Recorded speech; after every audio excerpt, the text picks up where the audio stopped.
আচ্ছা, সুপ্রিয় শিক্ষার্থী বন্ধুরা, এইচএসসিতে যারা বিজ্ঞান বা সায়েন্সের শিক্ষার্থী, যার অ্যাভারেজ স্টুডেন্ট এবং অনেক শিক্ষার্থী আছে যাদের যেই সাবজেক্টটা সবচেয়ে গ্যাঞ্জামের সাবজেক্ট মনে হয়, মানে খুব গ্যাঞ্জাম লাগে, সেটা আসলে কেমিস্ট্রি একটা সাবজেক্ট।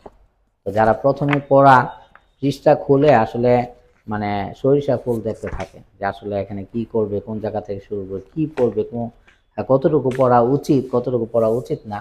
বিশেষ করে first year is a damn care. তো ফার্স্ট ইয়ার প্রচুর পরিমাণে শিক্ষার্থী ফেল করে, কেমিস্ট্রিতেও ফেল করে। তবে যাদের 9-10-এ খুব বেসিক ভালো আছে তাদের আলহামদুলিল্লাহ খুব ভালো কিছু করতে পারে। তা আমি এখানে আবার আরেকটা সমস্যায় পড়ে, আসলে কোন রাইটারের বই পড়বে।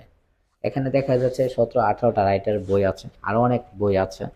তো টপ অফ দ্য বুক হচ্ছে গিয়ে হাজার স্যারের বই, তারপর হচ্ছে গিয়ে কি বলে সঞ্জিত কুমার ঘোষ স্যারের বই আছে, লিঙ্কন স্যারের বই আছে। তো মোটামুটি অনেক জায়গায় এই তিনটা বই, আগে আমাদের সময় ছিল কবির স্যারের বই, আমরা কবির স্যারের বইটা পড়ছি। এখন তাহলে শিক্ষার্থীরা কোন বই পড়বে? এক একজন এক একটা কলেজে আছে। তো আমি প্রথম বলবো যে যেহেতু হাজার স্যারের বইটাই ম্যাক্সিমাম শিক্ষার্থীরা পড়ে, ভালো টপ লেভেলের কলেজের শিক্ষার্থীরা, তো হাজার স্যারের বইটা অবশ্যই। তবে পাশাপাশি আরও একটা বই রাখা যেতে পারে, সেটা সঞ্জিত কুমার ঘোষ স্যারের বই এবং লিঙ্কন স্যারের বই। তো আসলে ভালো শিক্ষার্থী যারা আছে তারা 2-3টা বই মাঝে মাঝে ঘাটে, তবে একটা বইকে অবশ্যই ফোকাসে রাখতে হবে। একটা বই ফোকাসে রেখে বাকি অন্য যে কোনো বইকে আমি দেখতে পারি, কোনো সমস্যা নাই। তবে যারা হচ্ছে গিয়ে 9-10-এ বেসিক দুর্বল আছে, আমার কাছে মনে হইল যে তাদের জন্য লিঙ্কন স্যারের বইটা ভালো হইতে পারে। কারণ লিঙ্কন স্যারের বইতে মানে একটু সহজভাবে লেখা আছে।